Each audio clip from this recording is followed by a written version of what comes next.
The wheels of Laura Bennett's wheelchair carved thin, uneven tracks into the damp forest floor as her husband pushed her farther from the road. The sun was sinking fast, the light thinning into long, distorted shadows that stretched between the trees like grasping fingers. "Mark, where are we going?" Laura asked. She tried to keep her voice steady, but her chest felt tight, her instincts screaming that something was wrong. Mark Bennett didn't slow down. He didn't answer right away. His hand stayed firm on the wheelchair handles, his posture rigid, almost mechanical. "Somewhere quiet," he finally said. "Somewhere you won't be a burden anymore." The words hit her harder than the cold air creeping through her jacket. Laura swallowed. "What does that mean?" Mark stopped. For a moment, there was nothing but the sound of leaves rustling and Laura's own shallow breathing.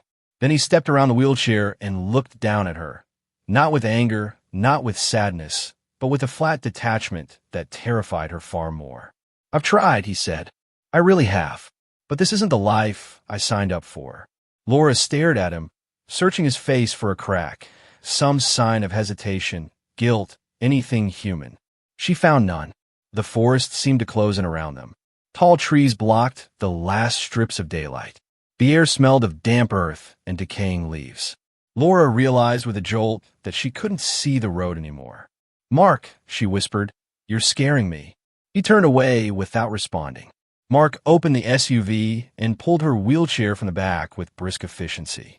He unfolded it, transferred her from the passenger seat with practiced movements, then placed her purse in her lap, as if completing a routine chore. "You can't leave me here," Laura said, panic breaking through. "I'll die out here. I don't have my medication. There's no signal."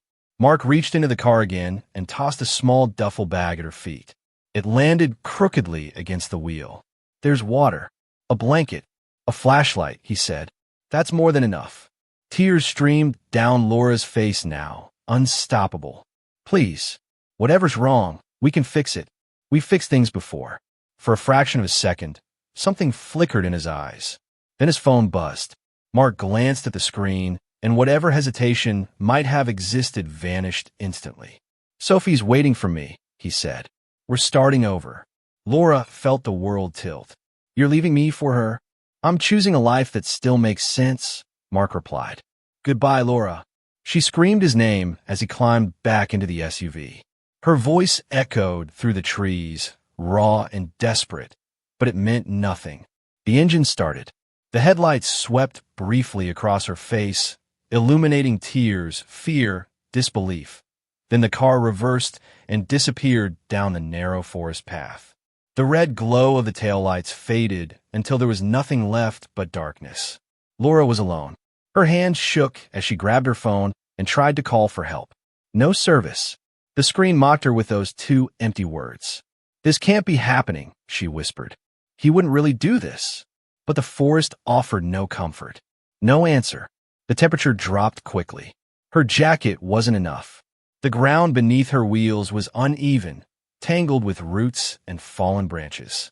When she tried to push forward, the wheelchair snagged on a hidden rut and nearly tipped. "Is anyone there?" she cried. Her voice disappeared into the trees. Fear settled deep in her chest. Not a sharp panic, but a heavy, suffocating certainty. If no one came, if she stayed here through the night without medication, without warmth, she wouldn't survive until morning. What Laura didn't know, what Mark never considered, was that someone else had seen everything. From a concealed position farther back along the trail, a man sat motionless in a black pickup truck. His engine was off. His lights were dark. His eyes never left the clearing. Ethan Cole had followed them. A former soldier, trained to notice what others missed, Ethan had felt something was wrong the moment he saw Mark loading Laura into the SUV earlier that evening. The stiffness, the lack of care, the way Laura's confusion had gone unanswered. When the vehicle turned onto the Forest Service road, Ethan's instincts took over. Now, hidden among the trees, he watched in stunned disbelief as Mark Bennett abandoned his disabled wife in the middle of the woods. Years of military service had exposed Ethan to cruelty, to violence, to human behavior at its worst. But this was different. This was calculated, cold, personal. When Mark's SUV vanished into the distance, Ethan didn't move at first. He listened. Then he heard it. Laura's sobs, breaking, terrified, echoing through the forest. That was the moment Ethan made his decision. He stepped out of the shadows. Laura Bennett was not going to die in that forest. Not tonight. Not if he had anything to say about it. Before the forest. Before the wheelchair. Before fear became her constant companion. Laura Bennett had been the woman people quietly compared themselves to and lost. At 31, Laura ran a thriving interior design studio just outside Boston. Her work was featured in regional magazines. Her client list grew through word of mouth alone. She had an eye for space, light, and balance, and a reputation for being both creative and meticulous. Mark Bennett fit perfectly into that picture. They met in their early 20s, young professionals climbing their way upward together. Mark was ambitious, charming, and knew exactly how to present himself. Friends described them as effortless, the kind of couple whose social media posts look candid but somehow always flawless. Renovated Victorian home, weekend wine tastings, holiday photos that looked like magazine spreads. From the outside, Laura and Mark were living proof that love and success could grow side by side. But what people didn't see, what no one could photograph, was how carefully Mark curated that image. Laura had always been the engine. She built the business from the ground up, took the financial risks, worked long hours, and earned the trust of clients. Mark admired that at first. He praised her independence, told people he loved having a strong wife. But admiration, Laura would later realize, is fragile in people who need control. The accident changed everything. It happened on a rain-soaked highway after a late client meeting. Another car crossed the center line. The impact shattered glass, metal, and Laura's spinal cord. When she woke up in the hospital, she couldn't feel her legs. The diagnosis was permanent. In those first weeks, Mark was everywhere. He slept in a chair beside her bed, spoke to doctors, answered messages, told friends and family how brave she was, how strong. "She's a fighter," he said. "We'll get through this." Laura believed him. She had to. Rehabilitation was brutal. Learning to transfer from bed to wheelchair. Learning that independence now came with conditions. Learning how quickly the world stops accommodating you when mobility disappears. Mark began to change quietly, almost invisibly. He insisted on handling the bills so she wouldn't stress. He suggested managing her business accounts temporarily. He changed passwords, claiming it was for convenience. "You should focus on healing," he told her. "Let me take care of things." At first, Laura felt grateful. She was exhausted, medicated, overwhelmed by the physical and emotional trauma of losing her mobility. Letting Mark step in felt logical. Safe, but gradually, help turned into control. Mark began making decisions without asking. Canceling meetings, declining invitations on her behalf, rewriting emails in her voice. When Laura questioned him, he sighed heavily, told her she was overthinking. That stress made her emotional. "It's the pain meds," he said once. "They mess with your head." That was the first time Laura felt a flicker of doubt, not about him, but about herself. 6 months after the accident, Mark hired a new assistant. Her name was Sophie Lane. Sophie was young, attractive, able-bodied. She laughed easily and seemed to appear everywhere Mark did. At the office, at the house, at dinner. Mark said Sophie was just efficient. Laura noticed the glances, the shared jokes, the way conversations stopped when she entered the room. When Laura finally voiced her concerns, Mark reacted with indignation. "You think I'd do that to you?" he asked. "After everything?" He turned it around effortlessly. "Maybe your disability is making you insecure," he said. "I can't believe you'd accuse me." Laura apologized. That became the pattern. Mark withdrew emotionally. Intimacy disappeared. Date night stopped. He stayed late at the office more often, claiming financial pressure. "Medical bills," he said, "were killing them." "You don't understand how much strain this puts on me," he told her one night. Exhaustion sharpened into resentment. Laura felt guilt sink deep in her chest. She began to see herself the way Mark described her, not as a partner recovering from trauma, but as a burden. Friends stopped visiting. Some didn't know how to navigate her new reality. Others simply faded away. Mark rarely encouraged social contact. "It's too tiring for you," he'd say. Soon, Laura's world shrank to the walls of the house. Still, she believed there was something left to save. That beneath the frustration, beneath the changes, Mark still loved her. 14 months after the accident, when he sent her a message that afternoon, "I'm taking you somewhere special tonight," Laura felt hope ignite again. She dressed warmly, tried to smile, told herself maybe this was a turning point. She had no idea it was a farewell. And somewhere, deep beneath Mark's carefully constructed narrative of sacrifice and devotion, something darker had already been set in motion. A plan that did not include Laura surviving. Abuse doesn't always announce itself with bruises or broken bones. Sometimes it arrives quietly, wrapped in concern, disguised as help. For Laura Bennett, it crept into her life one small decision at a time. After the accident, Mark's involvement in her affairs became constant. He reviewed her emails before she saw them. He handled calls from clients, explaining that Laura was taking time to heal. He assured everyone the business would return to normal soon. At first, Laura felt relieved, then uneasy. She noticed she was no longer copied on important correspondence. Meetings were canceled without her input.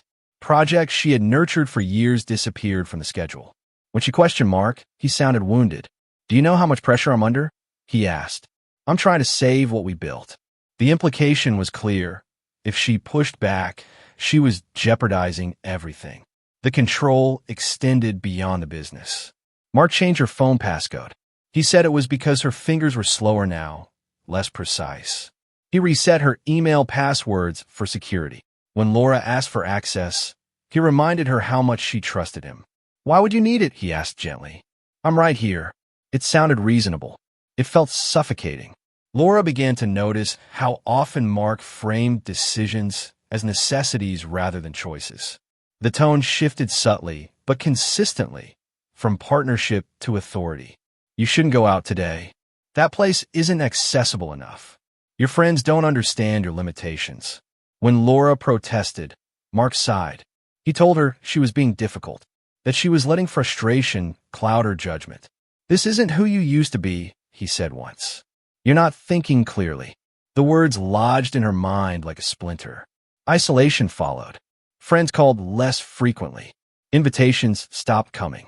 When Laura reached out, Mark often discouraged it. "They'll just pity you," he said. "You hate that."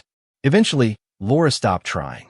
Her world narrowed to the house, the routines, the quiet hours waiting for Mark to return from work. When he did, he was distracted, tired, irritable, impatient, and increasingly absent. Sophie Lane became a permanent fixture. She arrived early and left late. She handled paperwork Laura once oversaw. She laughed with Mark in ways that made Laura feel invisible. When Laura brought it up again, Mark didn't raise his voice. That was what made it effective. "You're projecting," he said calmly. "This is insecurity talking. I've sacrificed so much. Can't you see that?" Laura questioned herself. Maybe she was insecure. Maybe disability had changed her, made her clingy, paranoid. That was the power of gaslighting. It didn't force doubt. It planted it and let it grow. Mark also began reframing the accident in ways that quietly absolved him of responsibility. "I never imagined my life like this," he said one night, staring at the wall. "I didn't sign up to be a caretaker forever." He never said it directly, but the message was unmistakable. Her existence was a deviation, a mistake. Medical bills became a frequent weapon. "We're drowning," Mark told her. "Everything is harder because of this." Laura stopped asking for things. She delayed refilling prescriptions. She skipped physical therapy sessions to reduce expenses. She began apologizing for needing help. What Laura didn't know was that while she was shrinking herself to survive, Mark was preparing for something else entirely. Behind the scenes, he was moving money, shifting assets, transferring control of the business into his name, drafting emails as Laura, assuring clients everything was fine. He was building a narrative. To friends, the devoted husband. To colleagues, the man holding everything together. To the world, The silent hero married to a fragile, unstable woman.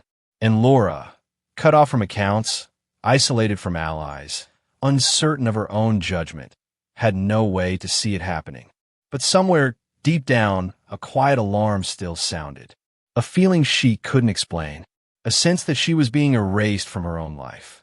14 months after the accident, when Mark told her they were going out for a special evening, Laura felt that alarm flare sharply. She ignored it. She told herself she was wrong, that she had to trust him, that marriage meant endurance. She didn't realize that by then, Mark had already made his decision. He wasn't planning to leave her. He was planning to remove her. Ethan Cole hadn't planned to follow them. That was the truth. He'd only planned to drive past the house. Just once. To confirm that Laura Bennett, the woman he hadn't seen in nearly a decade, was still there. Still alive. Still okay. Ethan had returned to Massachusetts 6 months earlier, discharged from military service after multiple overseas deployments. Civilian life felt foreign. Too quiet. Too slow. Old habits lingered.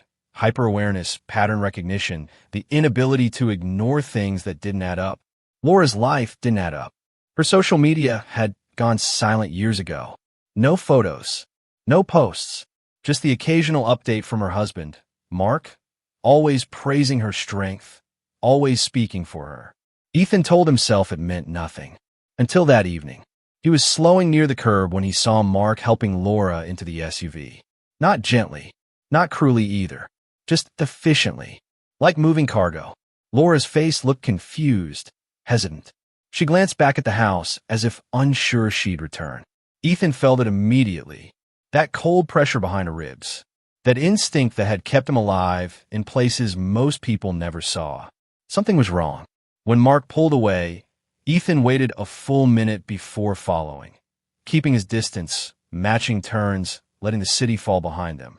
When the SUV turned onto a narrow Forest Service road, Ethan's pulse spiked. People didn't take surprise outings into the woods after dark. He parked farther back, killed his engine, and followed on foot. From the trees, he watched as Mark stopped the car in a small clearing.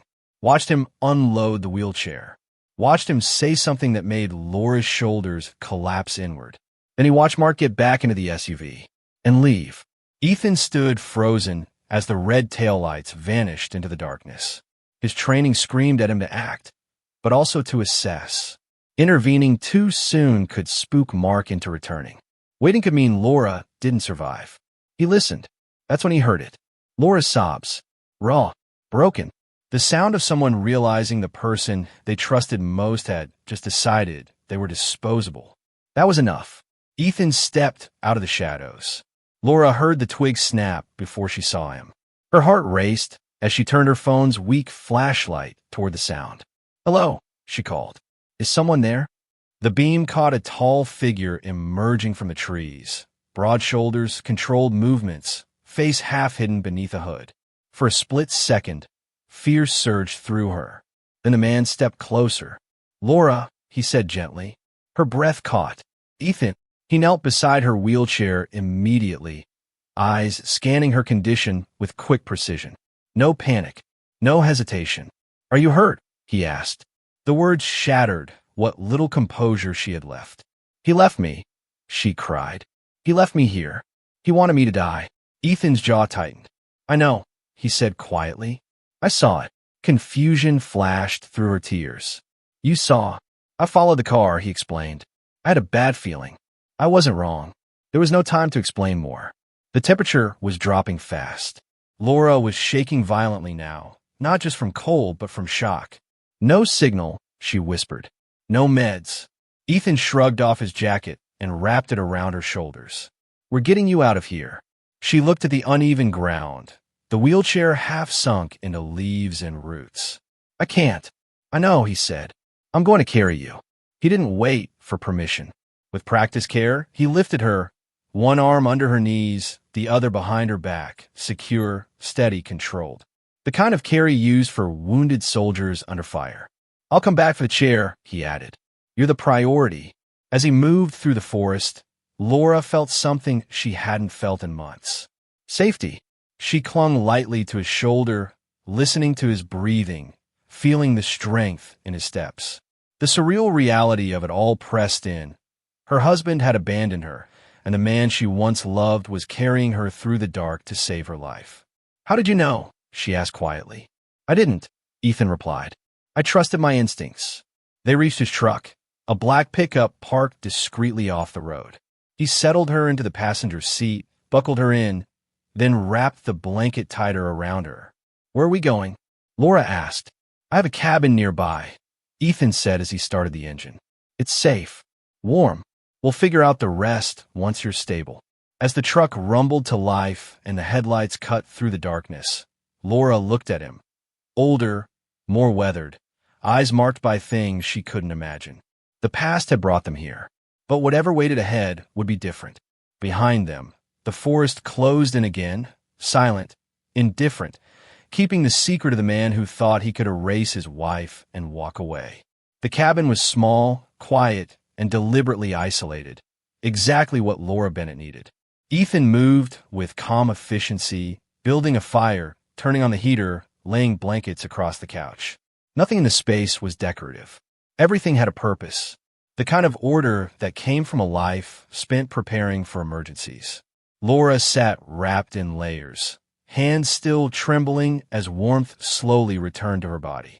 For the first time since the forest, she could breathe. "I don't know how you found me," she said softly, "or why you followed us." Ethan handed her a mug of hot tea.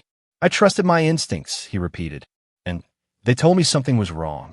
That night, exhaustion overtook her. Trauma has a way of demanding rest whether you're ready or not. Laura slept on the couch, Ethan taking the chair nearby, alert even in sleep. Morning brought clarity and consequences. When Ethan went back at first light to retrieve Laura's wheelchair, he also scanned the clearing carefully. Tire tracks, disturbed leaves, everything exactly where Mark had left it. Proof. By the time Ethan returned, Laura's phone was charging on the kitchen counter.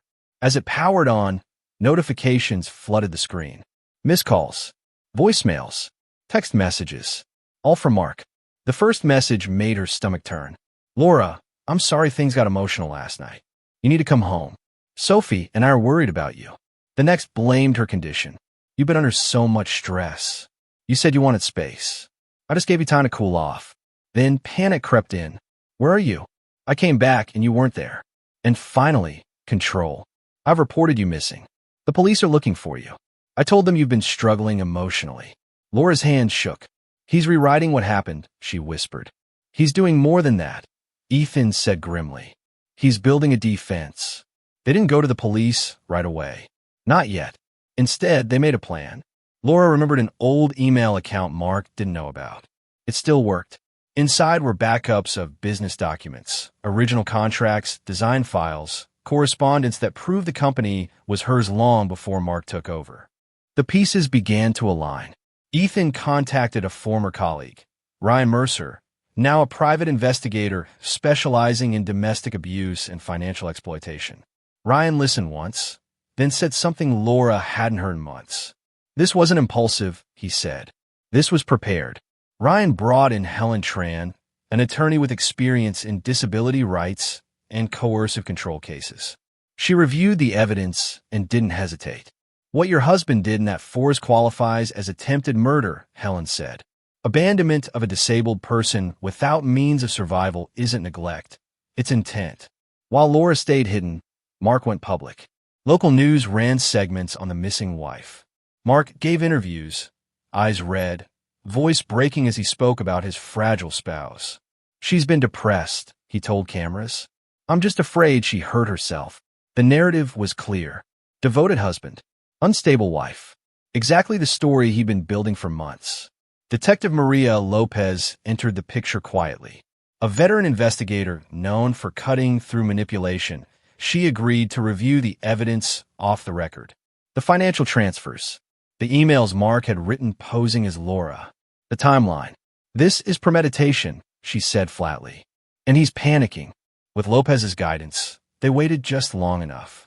Warrants were issued. Mark was arrested at his office while attempting to move remaining funds offshore. His assistant, Sophie Lane, was taken in for questioning. When confronted with the evidence, Emails discussing insurance payouts, coded messages about solutions, bank records showing months of preparation. Mark stopped pretending. The man who cried on television vanished. What remained was cold, calculating anger. Laura gave her statement the next day, escorted through a private entrance protected from cameras. Her voice didn't shake. "I am disabled," she said. "Not incapable, not confused, not unreliable." The truth landed hard. Within hours, the story flipped. From missing woman to survivor of attempted murder. From devoted husband to defendant. And for the first time since the accident, Laura felt something shift inside her. She wasn't waiting anymore. She was reclaiming her life. The arrest didn't bring silence. It brought noise. Within hours, Mark Bennett's face was everywhere. Archived footage from his tearful interviews replayed alongside new headlines that used words like alleged and claimed. His attorney, Victor Hale, wasted no time stepping in front of cameras. "This is a tragic misunderstanding," Hale announced. "My client has spent months caring for a wife whose physical injuries were accompanied by emotional instability. We urge the public not to rush to judgment." Laura watched the press conference from a small room at the station, her jaw clenched. "They're going after my mind," she said quietly. Helen Tran nodded. "It's a common tactic. When the victim is disabled, they try to blur the line between physical limitation and mental incapacity." Victor Hale was known for exactly that. A former district attorney with deep connections, he specialized in reframing facts into doubt. And doubt, he knew, was often enough. Detective Maria Lopez briefed them on the next steps. Charges were being filed: attempted murder, financial fraud, domestic abuse. But the fight was far from over. "He's going to push for a competency challenge," Lopez warned. "He'll argue that your trauma affects your perception." Laura took a breath. "Then we meet him head on." The first hearing came quickly. Laura entered the courtroom in her wheelchair, flanked by Helen and Ethan. Cameras clicked until a bailiff ordered silence. Mark sat at the defense table, expression composed, almost bored. He didn't look at Laura. Victor Hale stood and spoke smoothly about stress, misunderstandings, and the tragic complexity of caregiving. Then Laura testified. She didn't cry. She didn't raise her voice. She laid out dates, emails, bank transfers, and Mark's exact words in the forest. She described the absence of medication, the lack of cell service, the temperature that night. "Did your husband know you could not survive alone?" the prosecutor asked. "Yes," Laura replied. "He told me it was no longer his problem." The room shifted. Hale tried to rattle her, asking about pain medication, about memory, about emotional distress. Laura answered each question calmly, precisely, refusing to be baited. "My disability affects my mobility," she said, "not my ability to recognize when someone is trying to kill me." Outside the courtroom, the narrative cracked. Media outlets began reframing the story. Experts spoke about coercive control and financial abuse. Disability advocates pushed back hard against Hale's implications. This wasn't a confused woman. This was a survivor.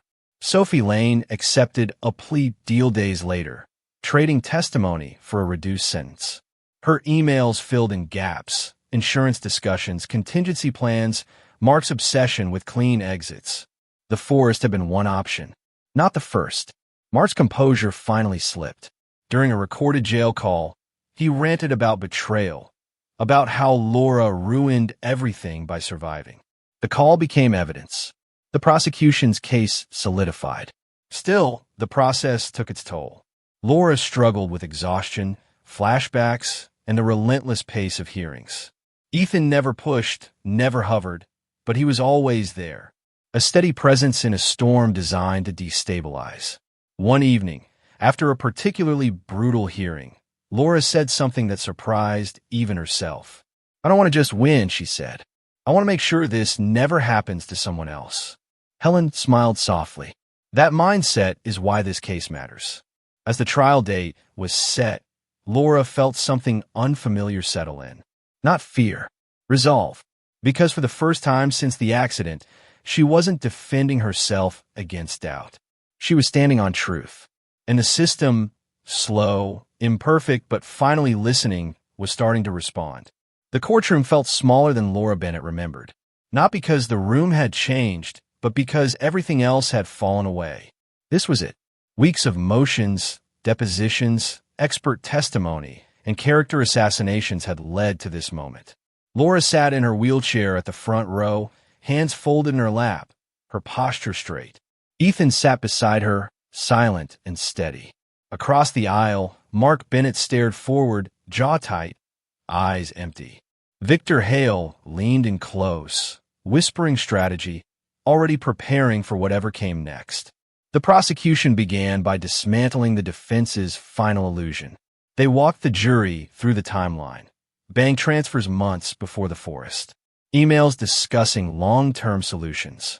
Insurance documents flagged and reviewed.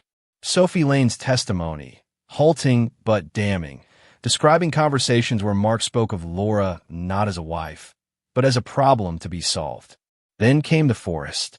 Photos of tire tracks, GPS data, cell tower records showing Mark's phone moving away, never returning.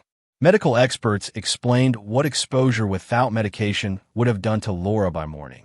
This wasn't neglect, the prosecutor said. This was abandonment with knowledge of the likely outcome. Victor Hale rose to object, too late. When it was the defense's turn, Hale leaned heavily on tone rather than facts. He spoke of stress, of resentment no one admits to, of a marriage collapsing under pressure. He suggested misinterpretation. He suggested confusion. He suggested that Mark had made mistakes, but not crimes. Then Laura took the stand one last time. The courtroom was silent. "I love my husband," she said. "I trusted him with my body, my business, my future." She paused, eyes steady. "He didn't leave me because he was overwhelmed. He left me because I stopped being useful to him." Hale attempted one final angle, asking if Laura's trauma might have colored her memory. Laura didn't flinch. "Trauma didn't invent the emails," she replied. "It didn't move the money, and it didn't push my wheelchair into the woods and walk away." The jury deliberated for 2 days. Laura barely slept. When they returned, the foreperson stood, hands trembling slightly. On the charge of attempted murder, guilty. On the charge of financial fraud, guilty. On the charge of domestic abuse and conspiracy, guilty. The words landed not with triumph, but with release. Laura exhaled. Mark's shoulders slumped for the first time. Victor Hale gathered his papers in tight, furious motions, already preparing appeals that would come, but later. Sentencing was scheduled for the following month. As deputies led Mark away, he turned once. Their eyes met briefly across the courtroom. There was no apology, only calculation. Outside, reporters shouted questions. Cameras flashed. But Laura exited through a private corridor, escorted by Detective Lopez and Helen Tran. "How do you feel?" Helen asked gently. Laura considered the question. "Free," she said. "Not healed, not finished, but free." The verdict didn't erase the damage. It didn't restore what had been taken. But it did something just as important. It named the truth. And in doing so, it returned Laura's voice to her. 6 months after the verdict, Laura Bennett no longer woke up thinking about the forest. The nightmares didn't vanish overnight, but they loosened their grip. The panic attacks faded. The constant vigilance softened into something closer to peace. Healing, Laura learned, wasn't about forgetting. It was about reclaiming. She moved into a small, sunlit apartment in the city, accessible by design, intentional in every detail. Wide doorways, lower counters, space that belonged entirely to her.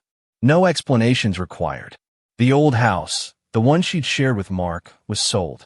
The proceeds, recovered through court orders and frozen accounts, went where Laura chose. For the first time in years, she controlled her own finances, her own schedule, her own life. And then there was the business. Laura didn't rebuild what she had lost. She built something new. Phoenix Access Consulting opened quietly, without fanfare. The mission was simple but radical, helping companies design spaces, policies, and workplaces that didn't just accommodate disability, but respected it. Not as charity, as expertise. Laura hired consultants with lived experience, people who had been excluded, underestimated, ignored. Their insights reshaped boardrooms and construction plans alike. Clients listened because Laura didn't speak from theory. She spoke from survival. Ethan remained by her side, not as a savior, not as a shadow, but as a partner who understood boundaries. He never rushed her healing or framed their connection as destiny. What grew between them was quiet, steady, built on trust rather than trauma. One afternoon, they drove out of the city, not into the forest, but past it. Laura watched the trees slide by through the car window. Once, they had represented fear and abandonment. Now they were just trees. You know, Laura said thoughtfully. When Mark left me out there, he thought he was ending my story. Ethan glanced at her. Instead, he gave me the ending I needed, she said. The one where I choose what comes next.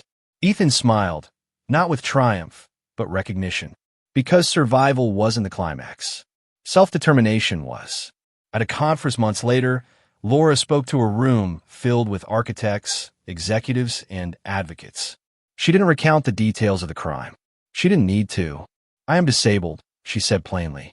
That fact does not diminish my intelligence, my credibility, or my value. The room was silent. For too long, systems have confused vulnerability with weakness, she continued.